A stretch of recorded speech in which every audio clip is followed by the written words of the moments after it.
Welcome to this edition of Morgan the Asked For podcast. Wednesday night, 3rd of December, just a little after 9 o'clock.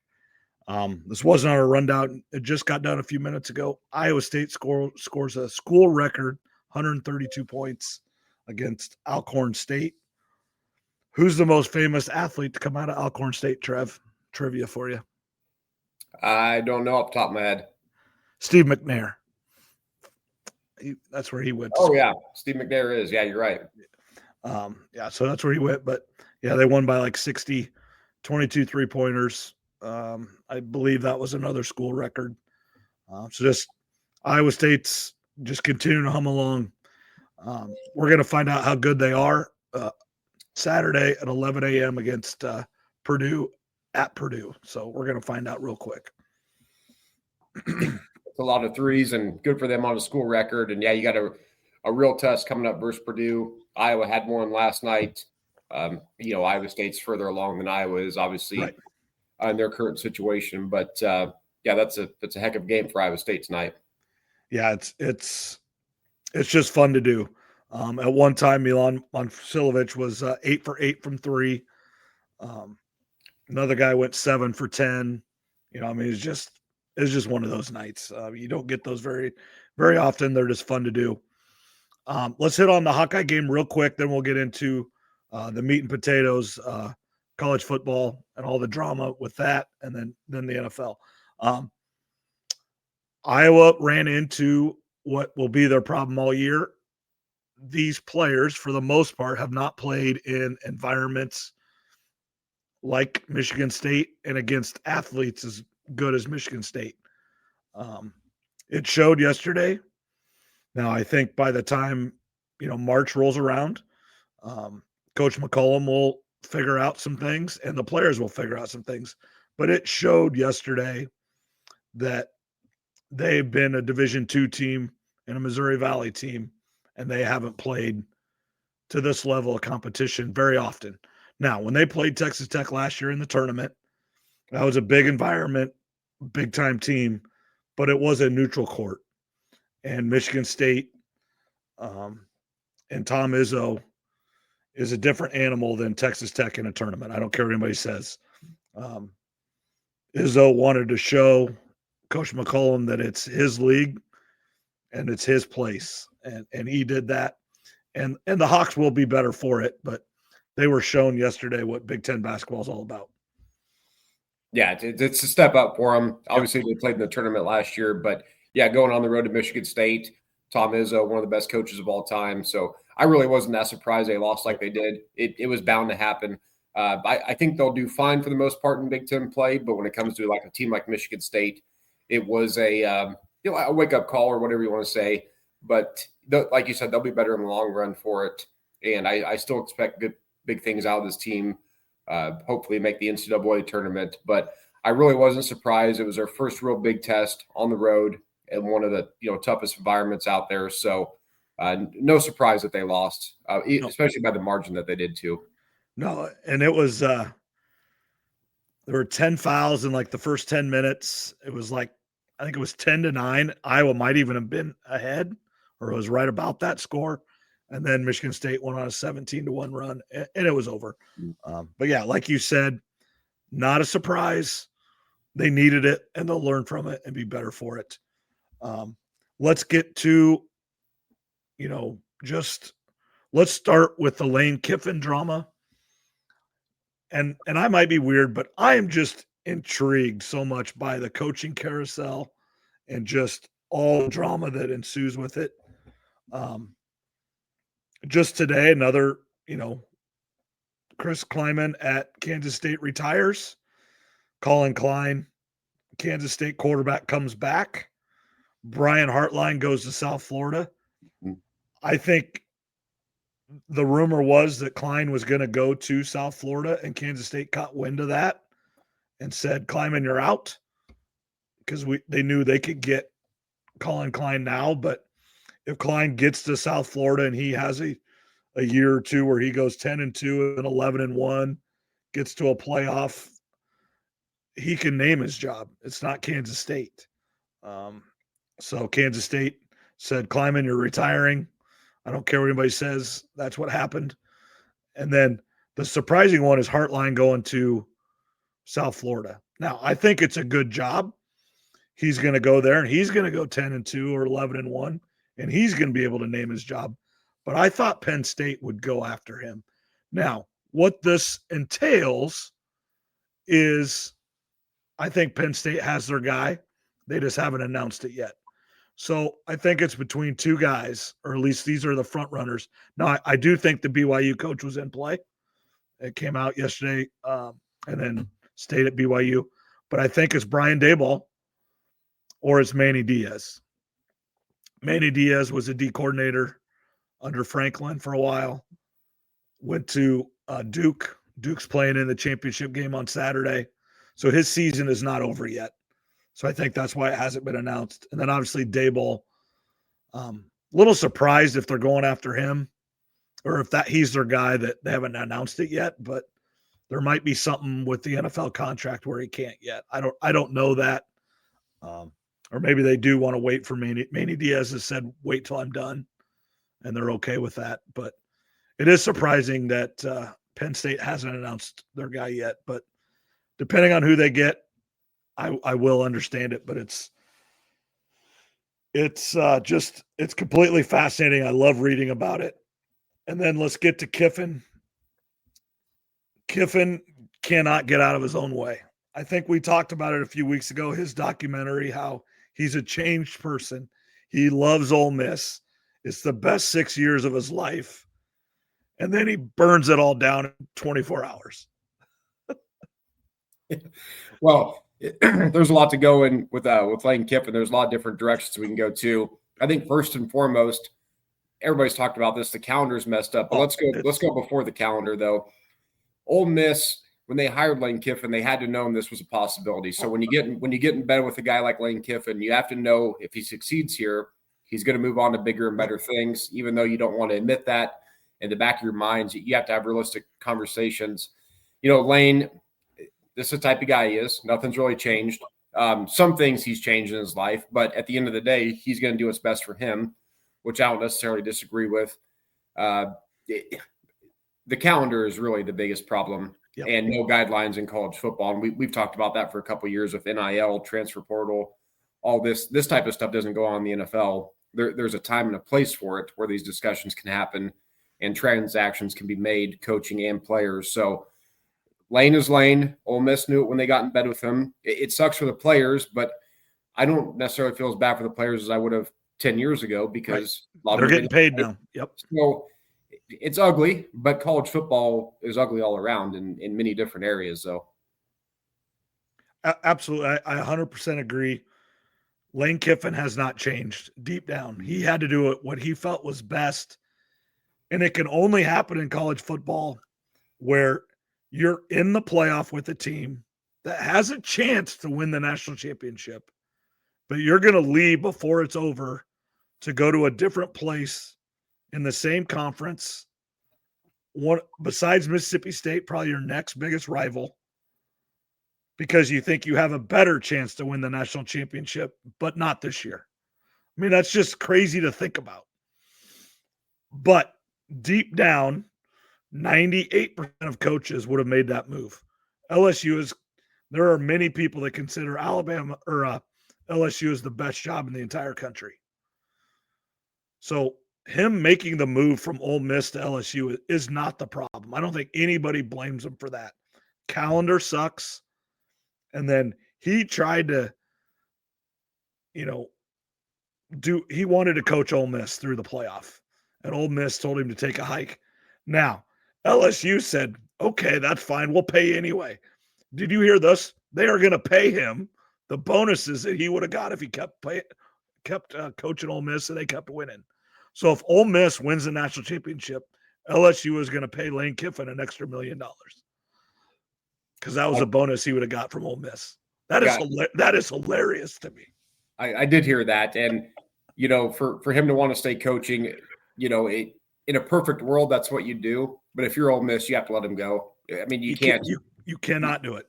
Yeah, you can't get dumped and then say, okay, we'll stay together for a few more weeks, just to make it through this period of time. So in a perfect world, yes, you would like to let him stay and coach the players, and it's a fairy tale movie like we talk about in here all the time.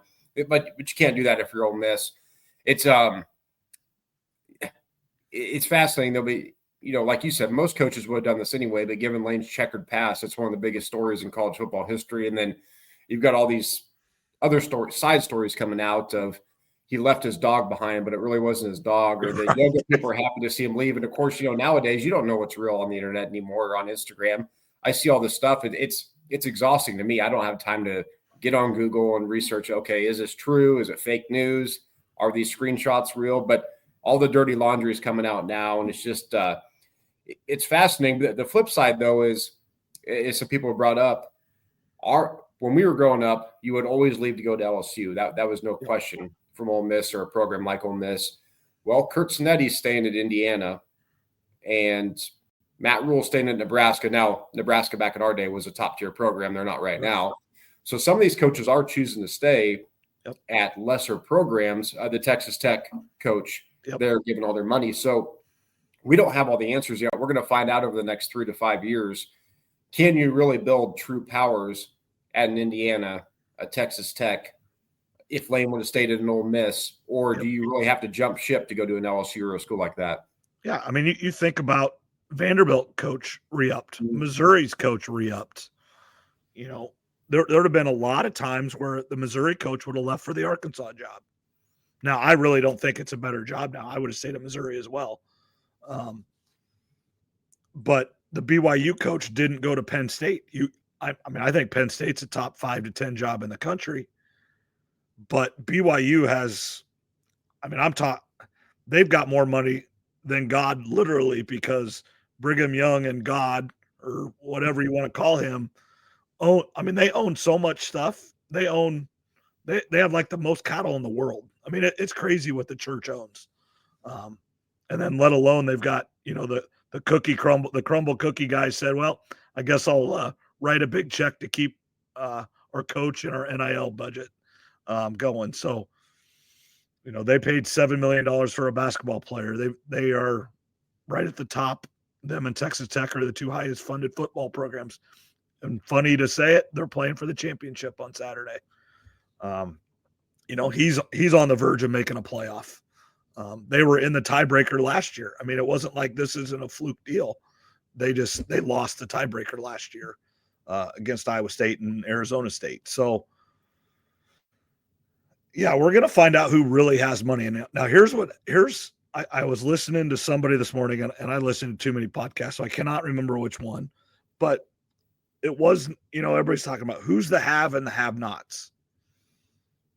Well, now it's everybody haves because, Kentucky came up with $38 million to get rid of Stoops. So everybody can come up with the money. It's the haves and the have-mores, or the have everything. It's no one is broke in this system. They all have as much money as they need. Everybody can find it if they want to. Now, the one school that must really not be able to is Florida State, because Mike Norvell still has a job, and I flat do not understand that, because I watched some of the last 2 games, and they are a bad football team. I have no idea how they beat Alabama. I really do not. They are a bad football team. They make mental mistakes. They make physical mistakes. I mean, special teams kill them. I mean, just penalties kill. I mean, it's anything that can go wrong will go wrong. But yeah, it's just this is some of the best time of year. The only, what's amazing is today it was signing day. Iowa State signed their highest recruiting class ever, and hardly anybody's talking about it in general, in the big scheme of things. Obviously, I watched all their stuff and I listened to Campbell and everything, and that's fine. But, 5 years ago, 10 years ago, the signing day was in February, and it was like a holiday. I mean, it was crazy. I mean, you remember that, Trev. It was a huge, huge deal. Now, 90%, it seems like 90% of these players won't stay at one school anyway, so they're not going to be with you anyway. So what's the point in paying attention? And 2, if one of these guys don't pan out, even if they decide to stay, you're just going to go get a transfer portal guy that'll play right in front of them anyway. So you're not going to know or see these guys for a couple years at a place like Iowa State. Now, Ohio State, Alabama, LSU, the high school players they sign are expected to come in and play right now because they're signing the best players. And you said it 100%. I'm going to 100% agree with you, Trev. What did Ole Miss expect going to LSU? Well, LSU's in the same boat because if and when Kalen DeBoer decides to leave or get fired in a few years, if it happens, you don't think that Alabama's going to put the full court press on Lane Kiffin for that. You're crazy. And he's going to do the same thing to LSU as he just did to Ole Miss. Because I do think he would go to Alabama.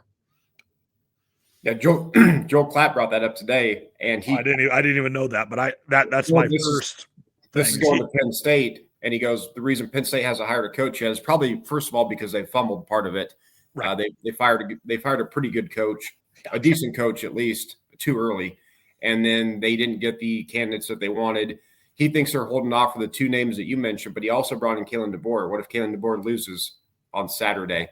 Could Kalen DeBoer go to Penn State? And then Nick Ryder, someone asked him, he's like, well, who does Alabama go after? He's like, well, those go after Lane Kiffin. He'll just jump ship again, in a month. So, joking around a little bit, but obviously, wouldn't be totally. They're not wrong though. Yeah, I mean, he definitely would. He's that type of guy. The Lane Kiffin stuff is ugly. The Penn State, let's talk about that for a minute. Like I said, I think they fired a coach a little bit too early. It's always easy to fire a coach. That's easy to do. Anybody can fire someone. The real question is who do you bring in? What's your plan? You got to have a plan if you're going to fire someone. And if you do fire a coach or any employee in any business, the person you bring in better be better or at least be comparable to the person you fired, worst case scenario. So it seems like we'll see what happens, but it feels like Penn State's kind of fumbled this. But, they haven't hired anyone yet, so we can't say that for sure. But it does seem like Penn State has kind of just messed this whole thing up from the time they fired Franklin. I read this, I think, on one of my things I was reading today or yesterday, that Jimmy Sexton, who is in charge of – here's the worst part about this whole deal, is Jimmy Sexton is the agent for all of these guys.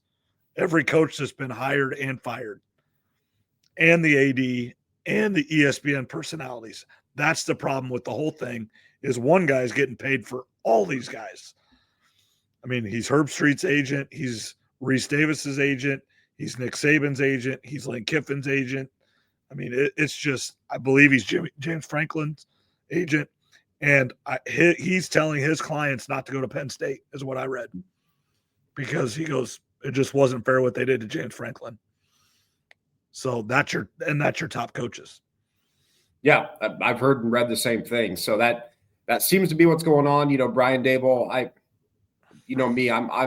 really not a big fan of his. I was early, but all the stories I've read about him not getting along with coaches and kind of the downfall. Now, college is a different story. Yeah. Sometimes when guys get fired from coaching, they turn around. They have a little bit of a wake-up call. So maybe it would be good to hire Daboll, but Manny Diaz, I don't know if fans are going to get excited about that. I actually think Jeff Brom would probably be the best guy that they could bring in. I didn't realize Jeff Brom has a pretty impressive record versus ranked teams. Well, yeah, and he's not been any powerhouses. I mean, he's been at Western Kentucky, Louisville, and Purdue. I mean, you're not talking powerhouse teams. Yeah, and you give him the Penn State resources, who knows what he could do. I almost think that's maybe the guy they should go after if they can't get DeBoer, which I don't think they're going to. What would you think about this one? Here's an interesting one. There's two names. One that's, I think, kind of a joke, and the one's a big joke. I really do think it's not going to happen. But what about Chip Kelly? Chip Kelly kind of fits into some NFL talk that we'll do later, but there was rumors coming out that you may have heard this, that he didn't know the plays that he was signaling in. I think that's a smear campaign. I really can't see that happening. I mean, you don't want to say anything's impossible, and I'm not a fan of Chip Kelly, but even that was over the top for me when I heard that. I'm like, that seems a little extreme. He won a national championship last year at Ohio State. He didn't forget. I think that's where he goes. I think Chip Kelly goes back there as the OC now that Hartline's leaving. Okay. That would be my guess. That would probably be his. It'd definitely be on the board. Chip Kelly, though, I don't know. Maybe. I mean, he's a big I'm just name. saying you start going down the list, and then the other one would be Brian Kelly. I mean, Chip Kelly and Brian Kelly are both East Coast guys. So, I mean, I thought Brian Kelly might go to Michigan State. Now, I think Fitzgerald's a really good fit there. Mm-hmm. But I thought, because Brian Kelly's actually spent a lot of time in Michigan at D2 Grand Valley State and at Central Michigan. So he knows Michigan. Obviously being at Notre Dame, he knows how to play Michigan and beat Michigan. And, I don't think that would have been the worst hire either. I do like Fitzgerald for that job, but and it looks like Kentucky's going to go after Oregon's offensive coordinator. Mm-hmm. Now, I think if Jeff Brom would jump ship and go to Penn State, because I think Will Stein played at Louisville, so that might be there might be a battle for Stein there. Yeah, at this point, if I'm Penn State, with the candidates that are left, I kind of like Jeff Brom. That would be the guy I'd want to go after, just the potential upside there. Not the biggest name on the list, when this first started, but given the list that it is now, that'd be a guy I'd be pretty intrigued for. Well, and then sorry to interrupt there, but then each passing day, each passing candidate, they have had to talk to Matt Campbell, haven't they? Or at least talked about him. And either he's just flat out told him no, or he's just too far down their list. But the list they're checking people off the list right and left. It's going lower and lower on their list. Yeah, Campbell, tier 1 would have to be like Kiffin and Saban and these guys. Tier 2, Campbell would have to be somewhere, depending on that list. And maybe he just told people no. I know Josh Pate's he brought up his name the night when I listened to him. He wants Matt Campbell to go to Penn State more than anybody in the country. Yeah, or maybe go to an SEC school or just anywhere. Obviously, Iowa State fans want him to stay where he's at. But that's a name that has to be mentioned too.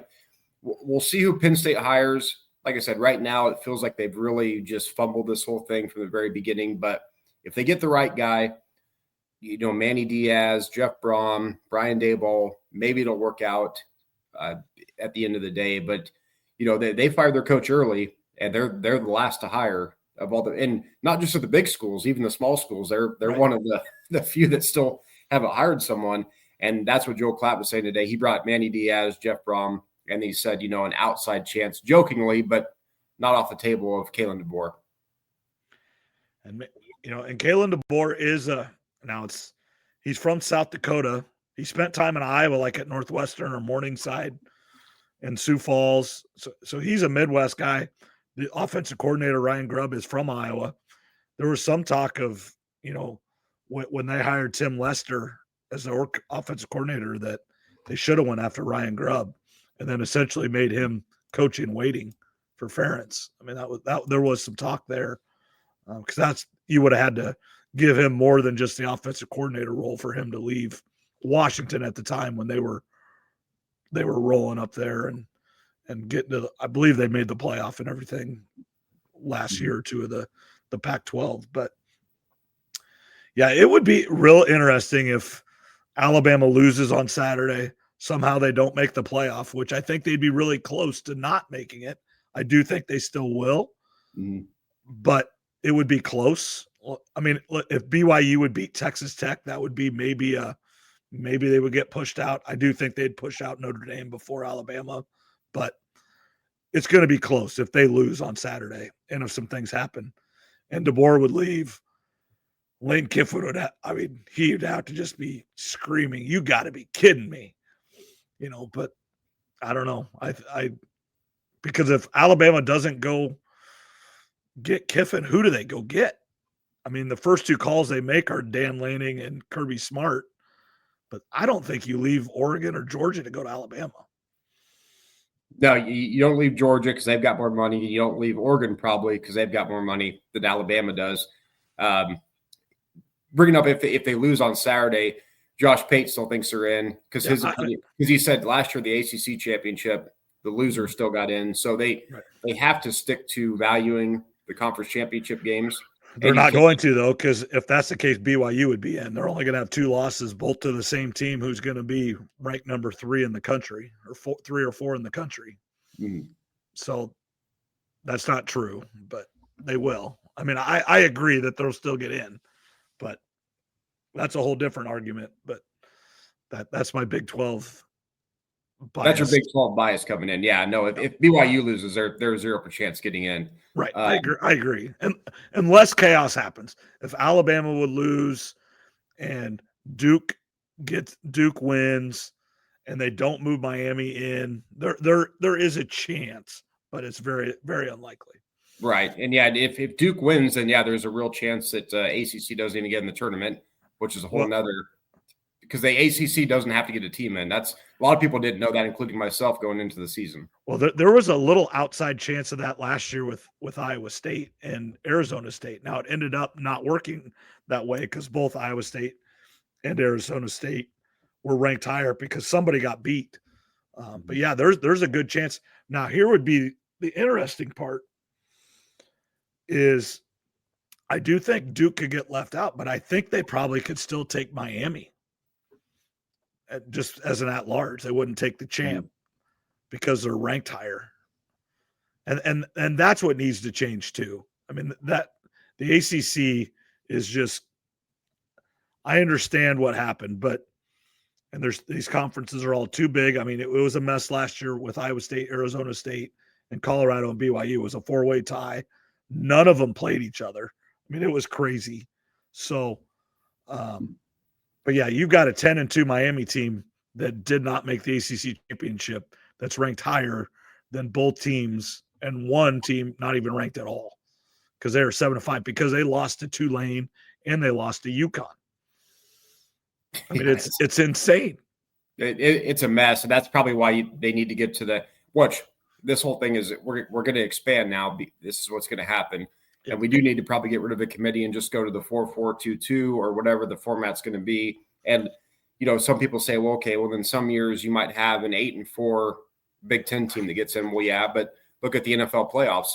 You have some years where a 7-9 or an 8-9 division winner gets in. We understand that it doesn't happen that often, but the rules are in place, so that's what. There's no secrets. There's no mystery. It's just you either finish high enough or you don't, and that's probably what's going to have to come down to. And with the expansion of the playoffs, eventually, that will be possible. But this year, if Miami and Notre Dame played right now, I would take Notre Dame. Yep.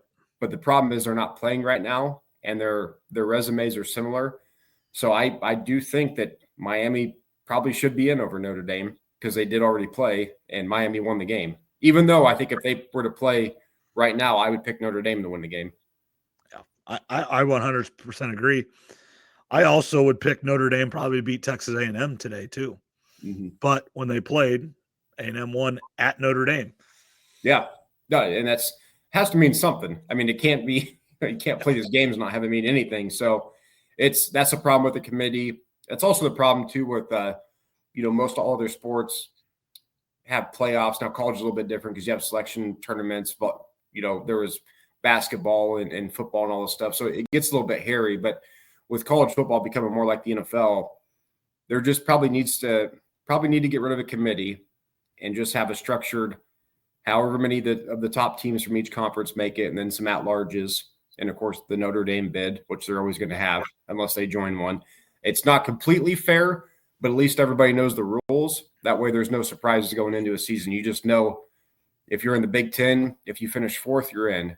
If you're in the Big 12 fans might not like it, or ACC, but if I finish first or second, I get in the dance. There's no mystery behind it. Yeah. And I'm almost for doing this now.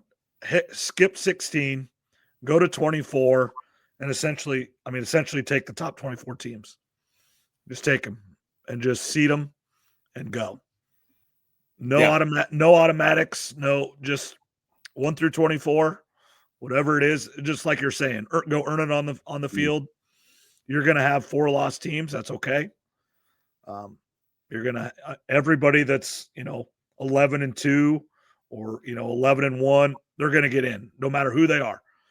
James Madison, if they're 11-1, they're going to be ranked 20th. I mean, that's just what they are. So they're going to be in the playoff.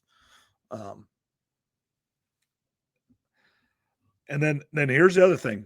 People we know and people we love want the 12 best teams in the playoff. Well, that is not what this playoff is. This playoff is not supposed to have the 12 best teams. It's so I don't know why we're arguing that. It is not the 12 best teams. If it was the 12 best teams, we'd have a completely different argument. But if it was the 12 best teams, I think, a team that everybody is glad that's not going to be making it is Texas right now. Yeah. And I know they lost big to Georgia. They don't match up versus Georgia, but Texas has really changed their season around since early on. I mean, they gave Ohio State their toughest match, at least so far through the season. Right. So, Texas has 3 big wins. It's a mess right now. There's no perfect answer, but I think ultimately we know it's going to get expanded, though, because this is, last year it was the debate over the seeding, who got the buys. Well, they fixed that right away. And I think now the debate is it's going to have to expand because we've got the Notre Dame, Miami mess. Texas is probably deserving. Should there even be a James Madison type team making it? Right. I think we all know probably not, but there has to be right now. So it's a bit of a mess, but it's good though for college football because college football, I mean, is big time in the news right now. I mean, more so than probably ever. Yeah, the Texas situation is bad, but and everybody talks about the Ohio State loss. It's not the Ohio State loss that is getting them. It's the Florida loss. Don't lose to Florida. And then you don't have any discussion. Don't lose to a crappy Florida team.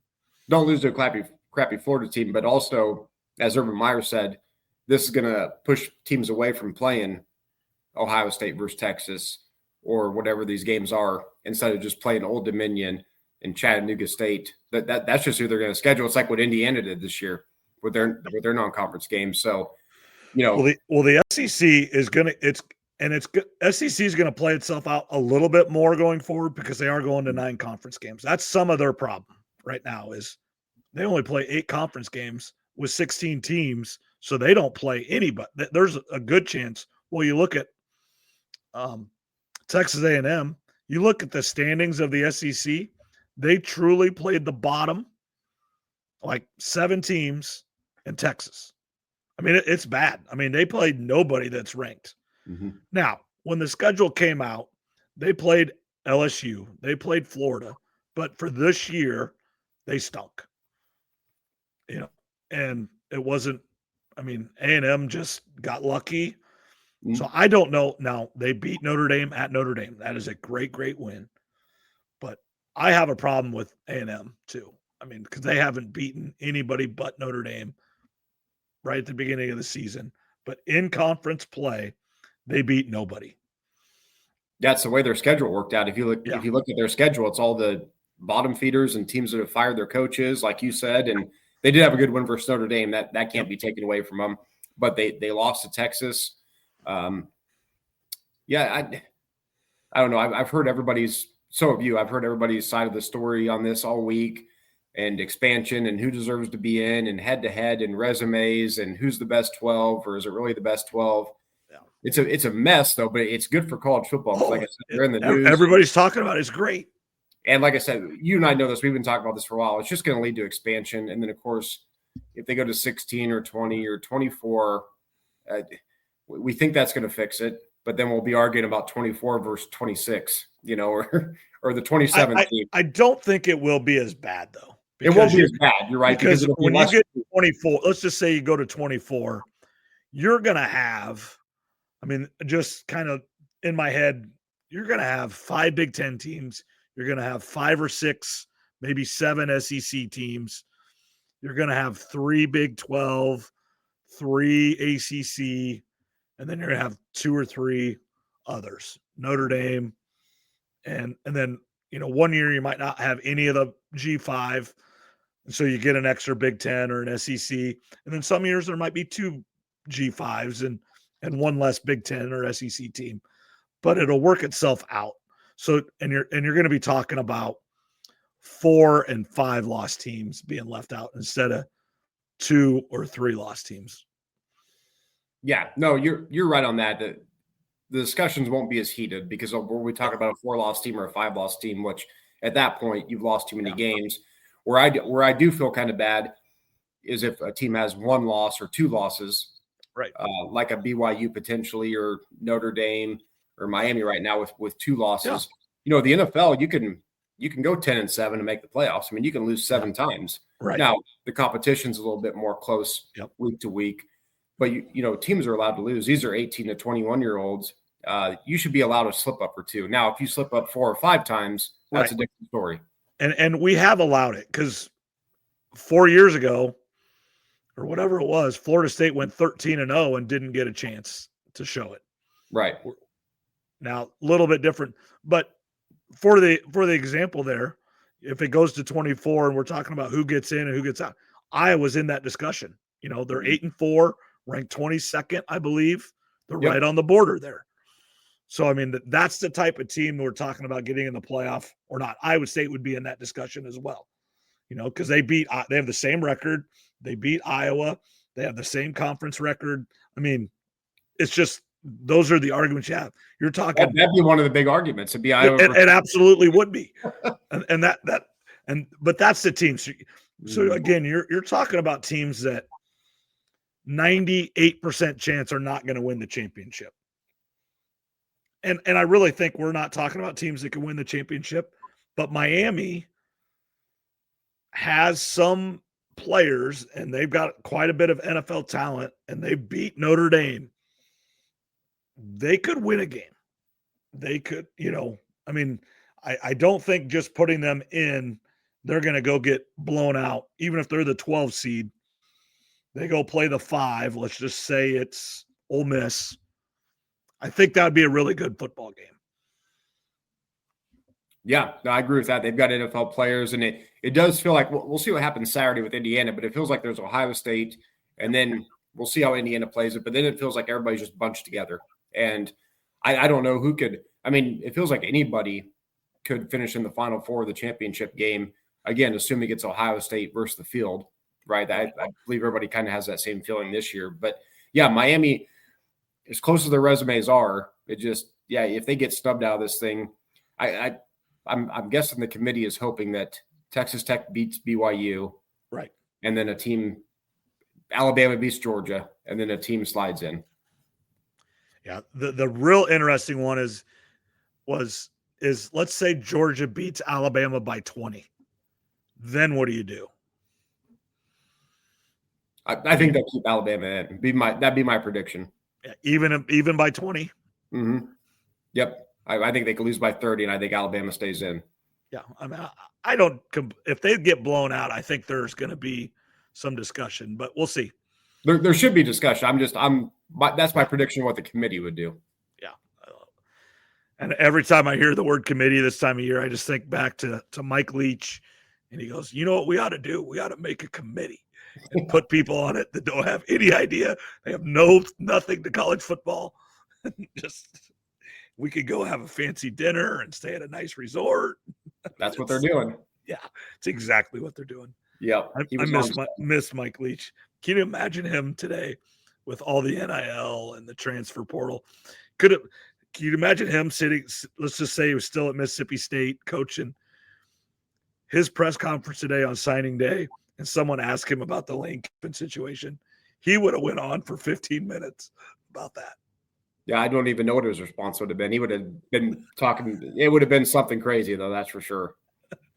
It would have been really, really good. Mm-hmm. And I actually do think the anniversary of his death is coming up here pretty quick because I think it was first part of December. But that just stinks. Anything else with college football? I mean, it's really just the playoff, which we talked about. Coaching carousel, and then Lane Kiffin, and it's really it's kind of all tied into the same situations. I mean, it's one big discussion that those are kind of the 3 tentacles for it. Yeah, no, I think that's probably good for college football. I mean, there's 1,000 different ways you could go, but it all goes back to the calendar, no guidelines, Lane Kiffin and Penn State, and it just kind of all untangles from there in the Notre Dame Miami mess. All right, let's go over to the NFL, and I think I sent you two things I think is what I sent you. It's the first thing I sent you, number 1 seed Chicago Bears and Denver Broncos, which you would have never picked out at the beginning of the year. And then the number 2 is the Lions and the Chiefs issues. I'm pretty sure I picked those two in the Super Bowl. And I'm pretty sure you had the Lions in the Super Bowl as well. I don't think you had the Chiefs. But you had Ravens, Lions. So okay. your Ravens are alive right now. Yeah, they're still they didn't look good after 3 weeks, but no, they didn't. This is a crazy year for the NFL, which happens every once in a while. I enjoy it. There's a lot of people that are upset. It's just because this year is not going like we thought it would. Yeah. If you would have told anybody before the year started that the Chiefs wouldn't be in the playoffs, the Ravens might not make it, the Bengals wouldn't make it, and the Bills are the 7th seed and may not make it. I mean, they're fighting for their lives. People would have thought you were on drugs. They would have said, "Oh, you're just trying to do a hot take. There's no way any of that happens." Well, it's all coming true. And then you look at your Bears, the Broncos, the Patriots, some of these other teams.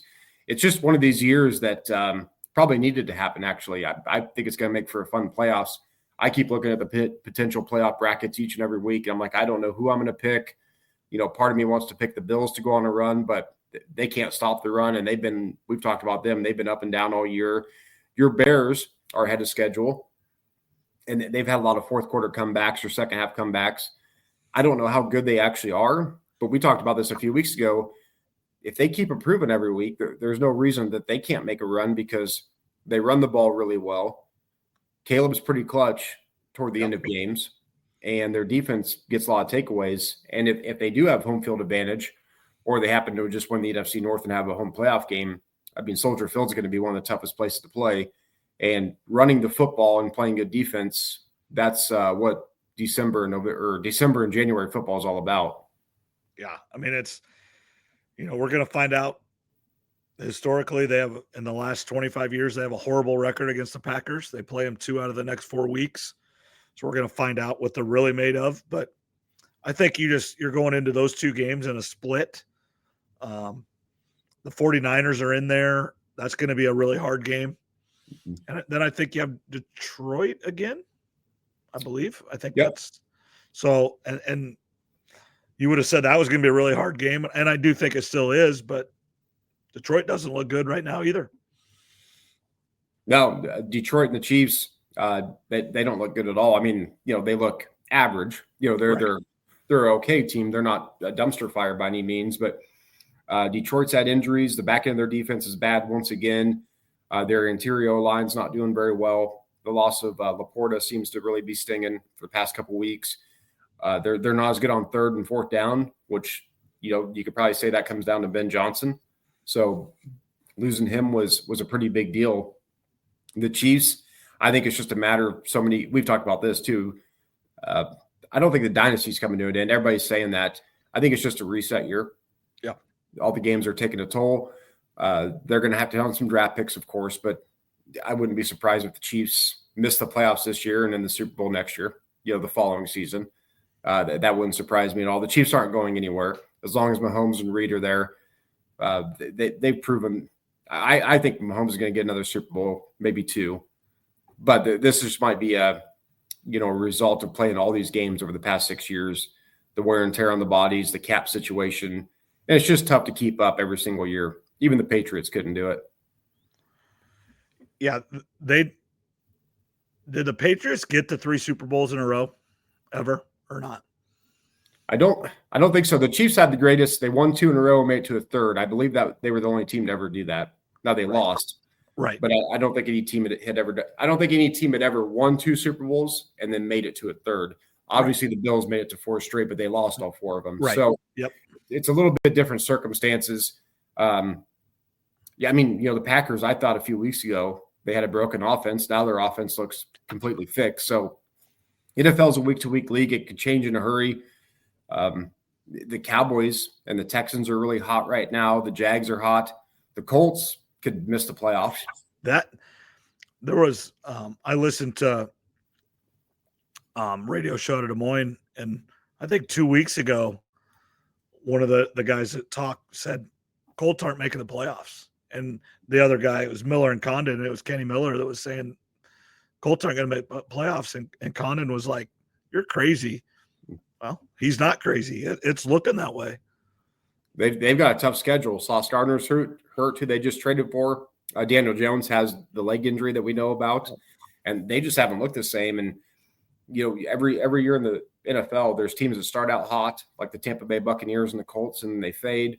And then there's teams that come on late. The Bears have been playing well for a while. They start out 0-2, but teams like the Cowboys and the Texans and some of these other teams, they get on a roll. Now, I don't know if the Cowboys can make the playoffs. They're still a little bit too far behind, but look at the Eagles. The Eagles have lost a couple, and, things are getting weird there. Could the Eagles totally fall apart and Dallas wins out or something? I mean, the Chiefs have to win out. That's the fun thing about the NFL when you get down these last 5 to 6 weeks is there's so many teams in play and so many possibilities, and things that you thought weren't possible a month ago now all of a sudden are. And that's why they call the NFL the League of Hope.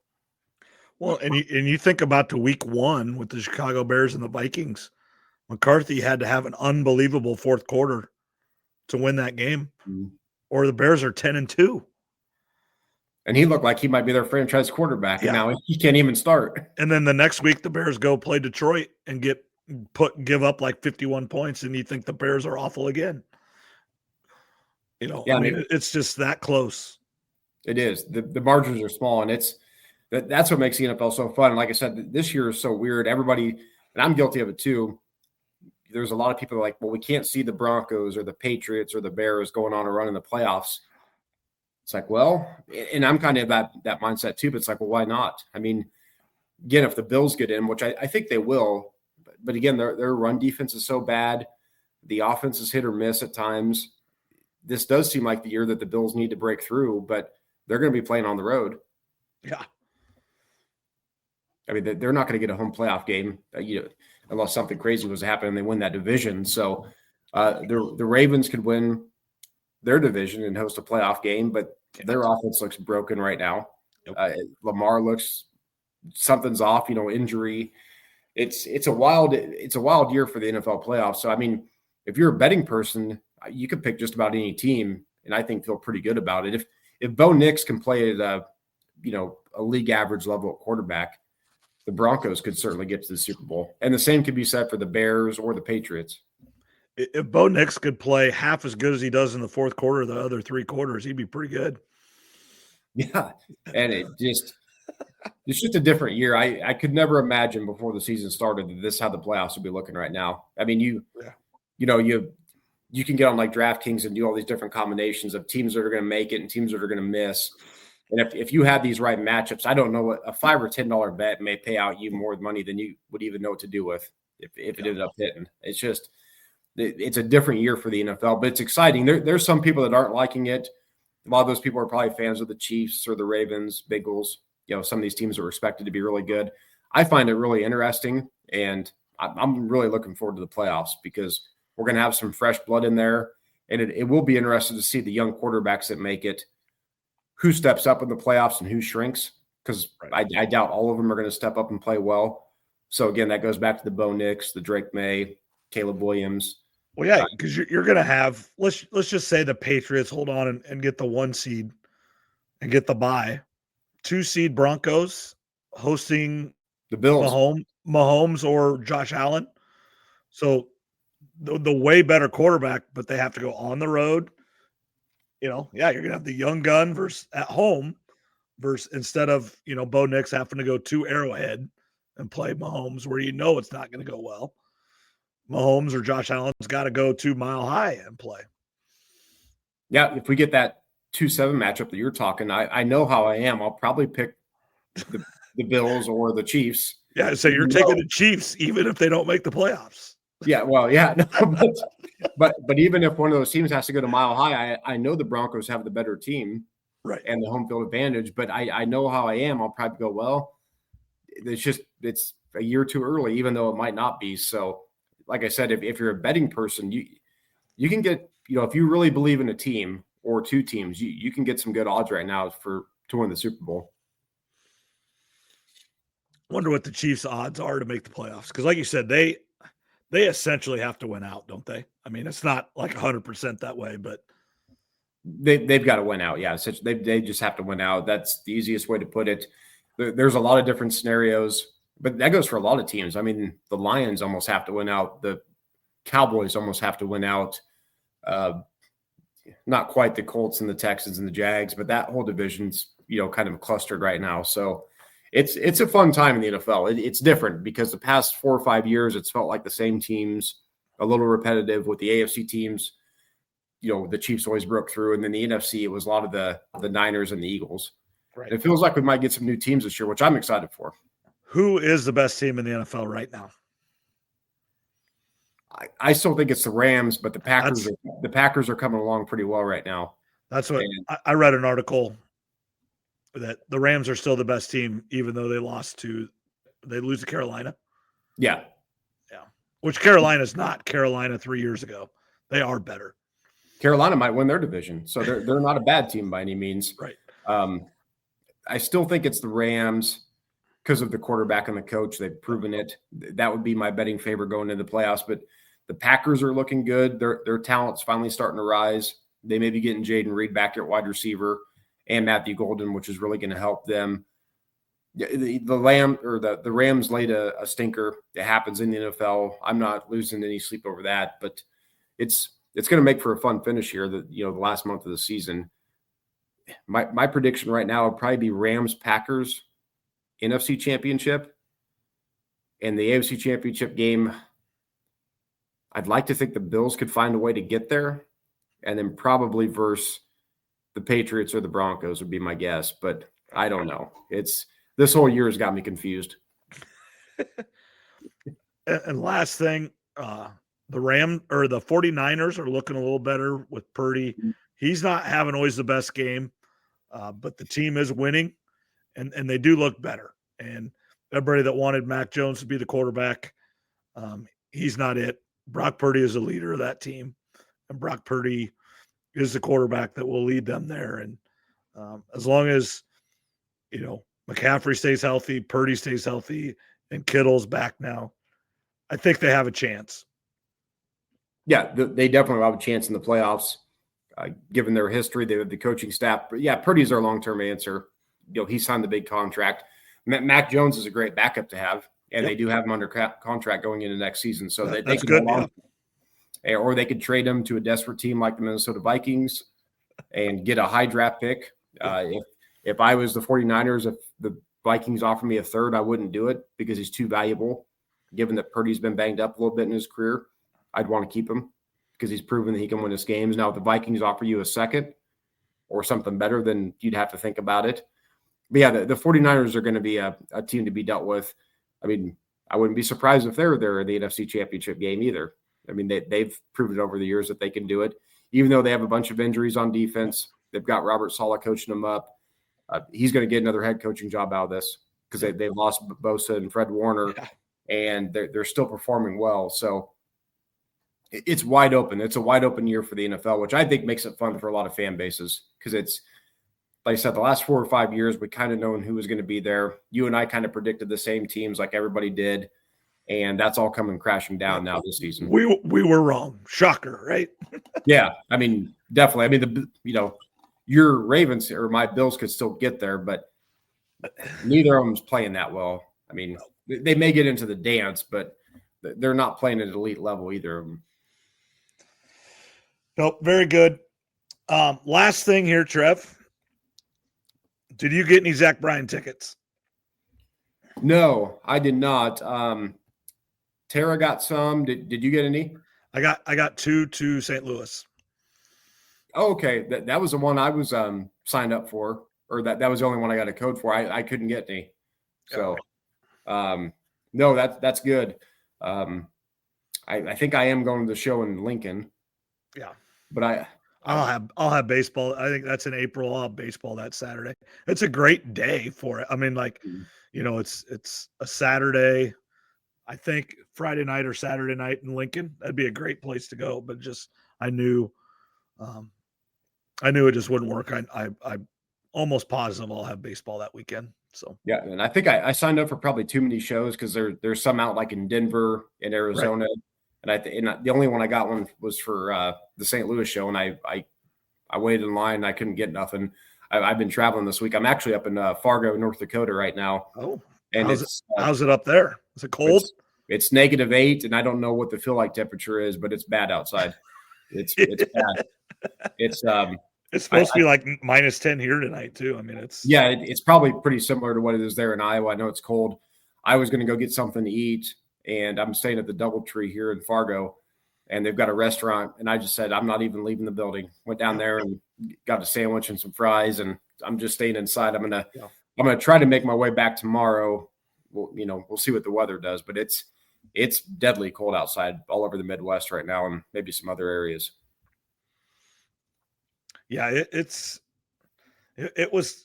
I think it was when I got in my car this morning to go to work. It was like 31, and just all day it just kept getting colder and colder and colder. Yeah, I filled up with gas. Probably like at 3:00 here, because I better fill up with gas right now instead of first thing tomorrow morning, because it's going to be even colder. So I got gas all filled up, and I did that today too. My plan's to get on the road early, but I'm not looking forward to going outside early in the morning. It's brutal outside everywhere. This is the type of temperatures you don't mess around in. Right. And if this was January or February, we'd be more used to it. But this is December 3rd. It's usually not like this. No, it's really bad out. So it looks like Friday it's going to warm up again, and then Saturday, Sunday it's going to be warmer. But they're talking snow again. Yep. Even though it's just a little compared to what it was. So it's looking like it might be a rough winter for everybody, no matter where they're at. Yep, I agree. So, no, which shows did Tara get? The Lincoln, Nebraska one. Okay, makes sense. Yeah, with Kings of Leon and whoever else is going to be there, I forget. Yeah, that was a good one. So, very good. All right, Trev. Well, we're just right at an hour. Anything else you want to talk about? Nope, I'm going to be off next week. I'll be at a sales meeting. So if you can get Zach or someone else to come on, and then the following week I'll be on. All right. Sounds good. So, all right. We'll talk to you later, Trev. Thanks a lot. Okay. Have a good one.